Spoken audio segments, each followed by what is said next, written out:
د پخوا زمانې قصه ده. په یو کلي کې یو سړی د خپلې بوډۍ مور سره اوسېده. د سړي نوم زرقاش و او د مور نوم یې بیبي شیرین و.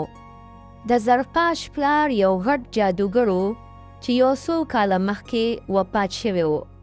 او بیا د هغه د جادو علم بیبي شیرین خپل زوی زرقاش ته وښوده.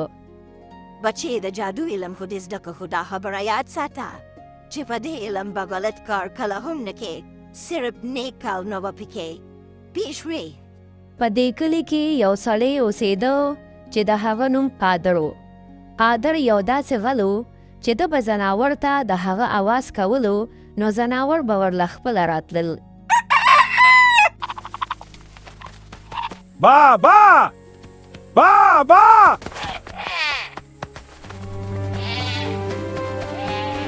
خو اوس ډېرې ورځې شوې وې قادر ته په کلي کې د غلا دپاره ځناور نه و میلو شوی. یا سړیه کور کې د خوراک هېڅ هم نشته، تلې به وې سبا دې راپورټ کړو چې خوړلي مو او که نه ډېره وږې شوې یم. یا ښځې زه خو ګرځم خو څه وکړم چې نه میلاویږي. څه دال به ښه که چې وخورو. نه دالو ته زما زړه نه کېږي، یاره د چرګ راوله او یا چیلې. ښځه بیا لږ صبر وکړه، بېګاله به د غوښې بندوبست وکړم. اوس خو خوانده که نه. په دې کلي کې یو غریب بابا اوسېده چې د هغه نوم کرمدین و. د کرمدین بابا سره د یوې میښې نه علاوه سم نه و. یاره ما سره خو د خوراکو سم نشته. دغه یوه میښه راته ولاړه ده. زه ویم بس دا به سبا هر څه کړم چې ځان له پې د خوراک سرولم. داسې خو به د لوږې مړ شم.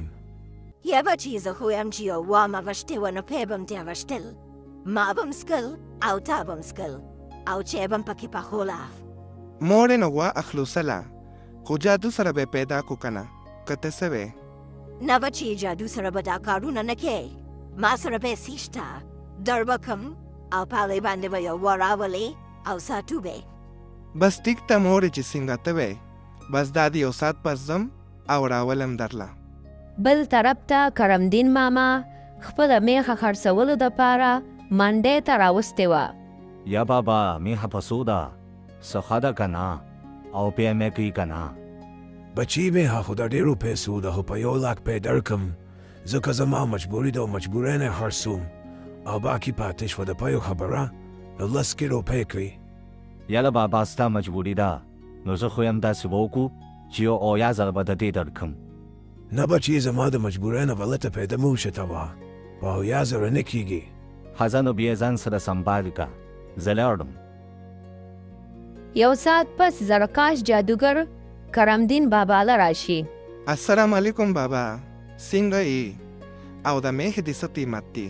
وعلیکم السلام بچی، الله دې لوی که او میښه خو مې په 1,00,000 روپۍ ده. دا ولې بابا؟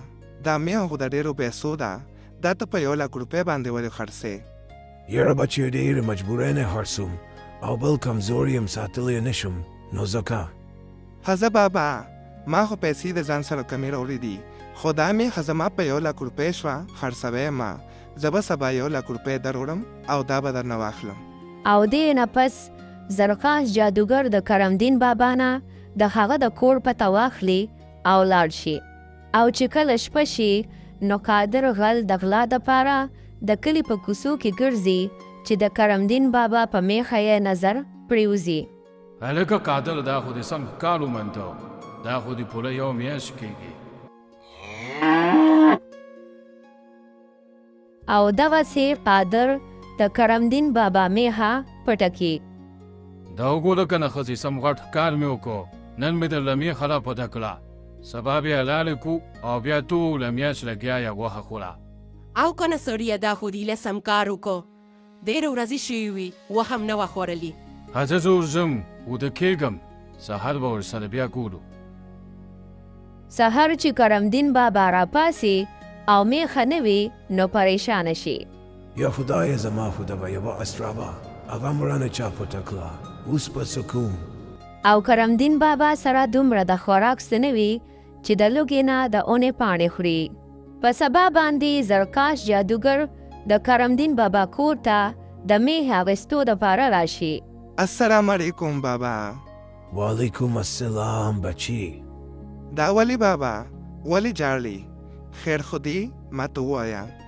او دې نه پس کرمدین بابا زرکاش جادوګر ته ټوله قصه بیان کی.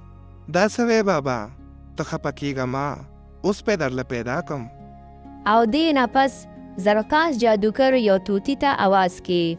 توتی ته لاړ شه په کلي کې وګرځه چې د بابا او میخه چا پټه کړې ده. او دغسې توتی لاړ شي په کلي باندې ځای په ځای وګرځي. لږ ساعت پس توتی ته د قادر په کور کې میخه میلو شي او بیا توتی زرکاش جادوګر ته د قادر غل باره کې ټوله خبره وکړي. یاروره تا دا میخه د یو بابا نه را پټه کړې ده او هغه ورپسې خفه دي. زر تر زر یې ورته واپس که. زما ته به زما څوک نه واپس کوم ورته روکشه. ما خو یې ته به په سمه خبره پوه شي خو زما په خیال ته داسې نه پوهېږي. لږ صبر وکړه اوس به پوه شي. او دې نه پس زرکاش جادوګر د جادو په مدد سره د قادر غل نه میخه او د میخې نه قادر جوړ کړي. اوس سر د قادر وي او بدن د میخې. د قادر ښځه هم چې قادر په دې حالت کې وویني نو ویریږي او وتښتي. د کلي خلک هم په قادر پسې شي او په کاڼو یې اولي. د قادر ژوند ډېر ګران شي. کلي کې کله یو ځای او کله بل ځای خفه ناست وي او پاڼې خوري. او اوس قادر ته احساس وشي چې واقعي ما هم خلکو له تکلیفونه ورکړي دي. یو ساعت پس قادر کرمدین بابا له راشي. کرمدین بابا چې قادر په دې حالت کې وویني نو حیران شي. یاروره ته څوک یې او کوم ځای نه راغلی؟ ستا خو سر د سړي دی او بدن دې د میخې. او دې نه پس قادر غل کرمدین بابا ته ټوله قصه بیان کی. ها نو زما د میخې اولتې ستا د لاسه خو ما ډېرې سختې تېرې کړې دي همداسې ښایي. نه بابا مینت درته کوم ما څنګ کې زما توبه ده چې به بیا داسې نه کوم. کرمدین بابا ډېر ښه انسان وي. قادر غل معاف کی او زرکاش جادوګر د قادر غل نه دوباره واپس انسان جوړ کی. یاره چې ستاسو ډېره مننه چې تاسو زه معاف کړم. ګوره بچي کله هم غلط کارونه او غلاګانې مه کوه. د غلط کار او غلط انجامي. بابا ما تاسو ته یو خبره کوله. وایه بچي څه وې؟ ستاسو اسم دی دنیا کې څوک نشته نو زه ستاسو لور یم. زه ویم چې تاسو مونږ کره راشئ. او که نه بابا صحیح وایي. زه ستاسو د لور په شانتي یم. زه به ستاسو د پلار په شان خدمت کوم. او دغسې قادر او د هغه ښځه کرمدین بابا خپل کور ته راولي. ګوره بابا میخه مه خرڅوه. زه به میخه ساتم بیا به دې خرڅوم او په هغې به موږ ټول ګزاره کوو. زه به غلاګانې او غلط کارونه هم پرېږدم. او دې نه پس قادر غلاګانې پرېښودې. هغه میخه به یې ساتله. د هغې نه به یې پی اخیستل. هغه به یې خرڅول او په هغې پیسو به یې ګزاره کوله. او دې نه پس دوی ټولو په خوشحالۍ ژوند تېراوه.